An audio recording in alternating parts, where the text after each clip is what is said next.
പ്രിയപ്പെട്ടവരെ, കുറെ വർഷങ്ങൾക്ക് മുമ്പ് വേളാങ്കണ്ണി മാതാവിന്റെ നാമത്തിൽ ഇത്ര നോട്ടീസ് അടിച്ചിറക്കുക, ഇത്ര നോട്ടീസ് അടിച്ചിറക്കി അത് വിതരണം ചെയ്താൽ നമുക്ക് അനുഗ്രഹം കിട്ടും, ഇല്ലെങ്കിൽ ദോഷമായിട്ട് മാറും. അങ്ങനെ അനുഗ്രഹം കിട്ടിയുടെ കാര്യവും ദോഷം കിട്ടിയുടെ കാര്യമൊക്കെ അതിൽ പറഞ്ഞിട്ടുണ്ട്. അതൊക്കെ അങ്ങ് മാറിപ്പോയി ആ കാലമൊക്കെ. ഇപ്പോൾ അതിന് പുതിയ ഭാവങ്ങൾ ഉണ്ടായിക്കൊണ്ട് പുതിയ രീതിയിലുള്ള പ്രാർത്ഥന ഇറങ്ങിയിരിക്കുകയാണ്. ഇത്ര പേർക്ക് ഈ പ്രാർത്ഥന മൊബൈലിലൂടെ അയച്ചു കൊടുക്കണം, 24 മണിക്കൂറുകൾ വെച്ചുകൊണ്ടിരിക്കാൻ പാടില്ല, ഇല്ലെങ്കിൽ നാശം വരും എന്നൊക്കെ പറഞ്ഞിട്ടുണ്ട്. ഈ ഇടയ്ക്ക് അതിന് പ്രാർത്ഥന കണ്ടു, ഒത്തിരി പേര് അയക്കുന്നുണ്ട് എനിക്ക്. അന്തോനിസ്തുല്യാളാന്ന് വിളിക്കുക, പിന്നെ ഒരു സ്വർഗസ്നായ പിതാവെ, ഒരു നന്മ നിറഞ്ഞ പറയും, ഒരു പരിശുദ്ധ പറയും, ഒരു പിതാവിനോത്രം ചെല്ലുക, എന്നിട്ട് ഇത് 10 പേർക്ക് അയച്ചു കൊടുക്കുക. ഈ അടുത്ത കാലത്ത് ഞാനൊരു പള്ളിയിൽ ചെന്നപ്പോൾ, വലിയൊരു പള്ളിയാണ്, അപ്പം ആ പള്ളിയുടെ മുറ്റത്തോടെ ഉരുണ്ട നേർച്ച നടത്തുവാണ് ഒരു പെൺകുട്ടി. ഒരു 10-20 വയസ്സൊക്കെ ഉണ്ടാവും, അത്യാവശ്യം തടിയൊക്കെ ഒരു പെൺകുട്ടിയാണ്. അതിങ്ങനെ ഉരുണ്ട നേർച്ച നടത്തുമ്പോൾ അത് കാണാൻ വേണ്ടി കുറച്ച് നിൽക്കുന്നുണ്ട്. നമുക്കറിയാമല്ലോ, 10-20 വയസ്സുള്ള നല്ല അത്യാവശ്യം തടിയുടെ പെൺകുട്ടി ഉരുണ്ട നേർച്ച നടത്തുന്ന എന്തായിരിക്കുന്ന സ്ഥിതി. പ്രിയപ്പെട്ട, ഇതെല്ലാം കൊണ്ടെത്തിക്കുന്നത് നമുക്ക് തെറ്റായ ഒരു കാഴ്ചപ്പാടാണ് ദൈവത്തെ പറ്റിയുള്ളത്. ദൈവം എൻ്റെ ആരാണ്, ഞാൻ ദൈവത്തിൻ്റെ ആരാണെന്നുള്ള ആ ഒരു വലിയ ബോധ്യം നമുക്ക് നഷ്ടപ്പെടുന്നതുകൊണ്ടാണ്. റോമാലേഖനം 8-ാം അധ്യായം 14-ാമത്തെ വചനം പറയുന്നുണ്ട്, ദൈവാത്മാവിനാൽ നയിക്കപ്പെടുന്നവരെല്ലാം ദൈവത്തിൻ്റെ പുത്രന്മാരാണ്. ഇപ്പൊ ദൈവത്തിന്റെ ആത്മാവിനാൽ നിറയപ്പെട്ടവരാണ് നമ്മളെല്ലാവരും തന്നെ. ഇപ്പൊ നമ്മൾ ദൈവത്തിന്റെ മക്കളാണ്. ഈ ബോധ്യം നമുക്ക് നഷ്ടപ്പെട്ടു പോവുകയാണ്. അതേ അധ്യായത്തില് 17-ാമത്തെ വചനം പറയുവാണ്, നാം മക്കളെങ്കിൽ ദൈവത്തിന്റെ അവകാശികളാണ്. ദൈവത്തിന്റെ അവകാശികളും ക്രിസ്തുവിന്റെ കൂട്ടവകാശികളും.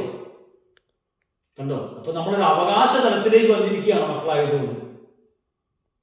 പ്രിയപ്പെട്ടവരെ, 2 കൊറിന്തോസ് 6:18 ഈ വചനം ശ്രദ്ധയോടെ കേൾക്കേണ്ട ഒരു വചനമാണ്. അവിടെ പറയുവാണ്, ദൈവം പറയുവാണ്, ഞാൻ നിങ്ങൾക്ക് പിതാവും നിങ്ങൾ എനിക്ക് പുത്രന്മാരും പുത്രികളുമാണ്. കണ്ടോ? ദൈവം തന്നെ പറഞ്ഞു കേട്ടോ, ദൈവം നമ്മുടെ പിതാവാണ്, നമ്മള് മക്കളാണെന്ന് ദൈവം പറയുക. ജെറമ്യാ പ്രവാചക പുസ്തകം 3-ാം അധ്യായം 19-ാമത്തെ വചനം ശ്രദ്ധയോടെ കേൾക്കേണ്ട വചനം. അവിടെ പറയുവാണ്, ദൈവം നമ്മളോട് പറയുക, നമ്മൾ നോക്കിക്കൊണ്ട്, നിങ്ങൾ എന്നെ പിതാവേ എന്ന് വിളിക്കണം. കണ്ടോ? ദൈവത്തെ നമ്മൾ പിതാവേ എന്ന് വിളിക്കുന്നതാണ്. അപ്പൊ ഇങ്ങനെ അപ്പനും മക്കളുമായി നിൽക്കുന്ന നമ്മളാണ് ഈ ആവശ്യമില്ലാത്ത പ്രാർത്ഥന പറയാൻ പോവുക, നോട്ടീസ് അടിച്ചിറക്കാൻ പോവുക, ഇത്ര പ്രാർത്ഥന അയച്ചു കൊടുക്കാൻ പോവുക. ഇതിന്റെയൊക്കെ ലക്ഷ്യം നമ്മളെ സ്നേഹമുള്ള പിതാവായ ദൈവം നമ്മളെ അകറ്റുകയാണ്. നമ്മൾ ഇതിന്റെ പുറകെ ഓടി നടക്കുക. അതല്ല ദൈവം ആഗ്രഹിക്കുന്നത്. ദൈവം ഈ കാലഘട്ടത്തിൽ നമ്മളിൽ നിന്ന് ആഗ്രഹിക്കുന്നത്, നാം എല്ലാവരും യേശുക്രിസ്തുവിനാൽ വിശുദ്ധീകരിക്കപ്പെട്ട് പരിശുദ്ധാത്മാവിന്റെ നിറവിൽ ദൈവ മക്കളുടെ സ്ഥാനത്ത് വരണം. ഇതാണ് ദൈവം ആഗ്രഹിക്കുന്നത്. ദൈവകൽപ്പനകൾക്ക് വിപരീതമായി ജീവിക്കുമ്പോൾ, പാപാവസ്ഥയിൽ ജീവിക്കുമ്പോൾ ദൈവമക്കളുടെ സ്ഥാനം നഷ്ടപ്പെട്ട് കിടക്കുകയാണ്. അത് വീണ്ടും ആ സ്ഥാനത്തേക്ക് ഉയരണം. പാപത്തെ ഉപേക്ഷിച്ച് ദൈവത്തിലേക്ക് അടുക്കുമ്പോൾ തന്നെ ദൈവമക്കളായി നമ്മൾ മാറി. ഹല്ലേലൂയ! യേശുവേ നന്ദി, യേശുവേ സ്തുതി. അപ്പൊ അതുകൊണ്ട് എൻ്റെ പ്രിയപ്പെട്ടവരെ, നമ്മൾ ഈ കാലഘട്ടത്തെ ഒന്ന് തിരിച്ചറിയണം. ലോകത്തിലേക്ക് നോക്കിക്കേ, എല്ലാ സ്ഥലത്തും അന്ധകാരവും അതിന്റെ പ്രവൃത്തികളല്ലേ ലോകത്ത് കാണുന്നത്. അപ്പൊ അതുകൊണ്ട് നമ്മൾ എന്ത് ചെയ്യണം? ദൈവമക്കളായ നമ്മൾ വിശുദ്ധിയോടുകൂടി ദൈവത്തിന്റെ സന്നിധിയിലായിരിക്കണം. ഞാൻ ദൈവത്തിന്റെ മകനാണ്, മകളാണെന്ന ബോധ്യത്തോടെ നമ്മൾ നിൽക്കണം. ഹല്ലേലൂയ! യേശുവേ നന്ദി. എഫെസസ് ലേഖനം 2-ാം അധ്യായം 10-ാമത്തെ വചനം വായിക്കുന്നത് ഇങ്ങനെയാണ്, പറയുന്നത് ഇങ്ങനെയാണ്, ഇനിമേൽ നിങ്ങൾ അന്യരോ പരദേശികളോ അല്ല, വിശുദ്ധരുടെ സഹപൗരരും സ്വർഗീയ ഭവനത്തിലെ അംഗങ്ങളുമാണ്. കണ്ടോ? ആ ഒരു തലത്തിലേക്കാണ് ദൈവം നമ്മളെ കൊണ്ടുവരിക. ഇത് മറന്നുകൊണ്ട് നമ്മൾ പിന്നെയും ഈ ദാസന തലത്തിലേക്ക് പോവുക.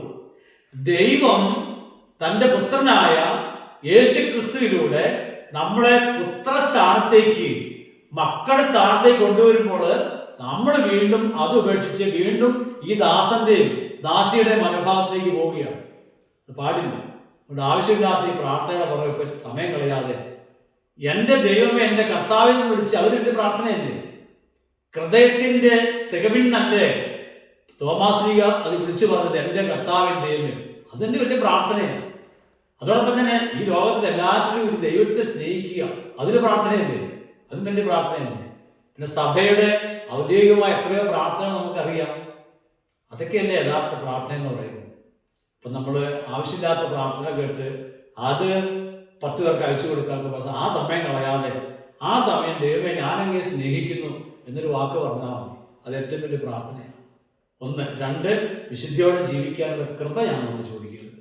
പ്രത്യേകിച്ച് തിന്മ നടന്ന ഈ കാലഘട്ടത്തിൽ നമ്മളെപ്പോഴും കർത്താവോട് പ്രാർത്ഥിക്കേണ്ടത് യേശുവിന് രക്തത്താൽ കഴുകി വിശുദ്ധീകരിക്കപ്പെട്ട ഒരു ജീവിതം, പരിശുദ്ധാത്മാവ് നിറഞ്ഞ ജീവിതം, അങ്ങനെ ദൈവത്തെ പിതാവായി കണ്ടുകൊണ്ട് മക്കളുടെ സ്ഥാനത്ത് നിന്നുകൊണ്ട് അവകാശ തലത്ത് നിന്നുകൊണ്ട് ദൈവത്തോട് പ്രാർത്ഥിക്കണം. ഇതാണ് ദൈവം നമ്മളിൽ നിന്ന് ആഗ്രഹിക്കുന്ന ഈ കാലഘട്ടത്തിൽ. ഹല്ലേലൂയ, യേശുവേ നന്ദി, യേശുവേ സ്തുതി. അതുകൊണ്ട് ആവശ്യമില്ലാത്ത വിശുദ്ധരെല്ലാം നമ്മൾ ബഹുമാനിക്കുന്നതാണ്. വിശുദ്ധരെ ആദരിക്കണം, വിശുദ്ധരെ ബഹുമാനിക്കണം. അതൊക്കെ നമ്മുടെ കടമയാണ്. അത് ദൈവത്തിന് അപ്പുറത്തേക്കല്ല. എല്ലാത്തിൻ്റെയും ഉടമസ്ഥൻ ദൈവമാണ്. ഈ ചിന്ത എപ്പോഴും നമ്മുടെ ഉള്ളിൽ ഉണ്ടായിരിക്കണം. ഫിലിപ്പിയർ 4:19 വചനം ശ്രദ്ധയോടെ കേട്ട് ധ്യാനിക്കേണ്ട വചനമാണ്. ദൈവം തന്റെ മഹത്വത്തിന്റെ സമ്പന്നതയിൽ നിന്ന് യേശുക്രിസ്തു വഴി നമുക്ക് ആവശ്യമുള്ളതെല്ലാം തരും. ഹല്ലേലൂയ, യേശുവേ നന്ദി, യേശുവേ സ്തുതി. എൻ്റെ മകനോ എൻ്റെ മകൾക്കോ ഒരു ആവശ്യമുണ്ടെങ്കിൽ എൻ്റെ അടുത്ത് വരുന്നത് എൻ്റെ ചുറ്റും ഉരുണ്ടനാശ നടത്തിക്കൊണ്ടല്ല, മുട്ടുമേലാണെങ്കിൽ യാചിച്ചുകൊണ്ടല്ല, നേരിട്ട് വരികയാണ്. എനിക്കിൻ്റെ ആവശ്യമുണ്ട്. അതെന്തുകൊണ്ടാണ്? അവർ മക്കളാണ്, ഞാൻ അപ്പനാണ്. ആ അവകാശത്തിലേക്കാണ് അവർ വരുന്നത്. ഇതേ അവകാശത്തിലേക്ക് വരാനാണ് ദൈവം ഈ കാലഘട്ടത്തിൽ നമ്മളിൽ നിന്നും ആഗ്രഹിക്കുന്നത്. ഹല്ലേലൂയ, യേശുവേ നന്ദി, യേശുവേ സ്തുതി, യേശുവേ ആരാധന.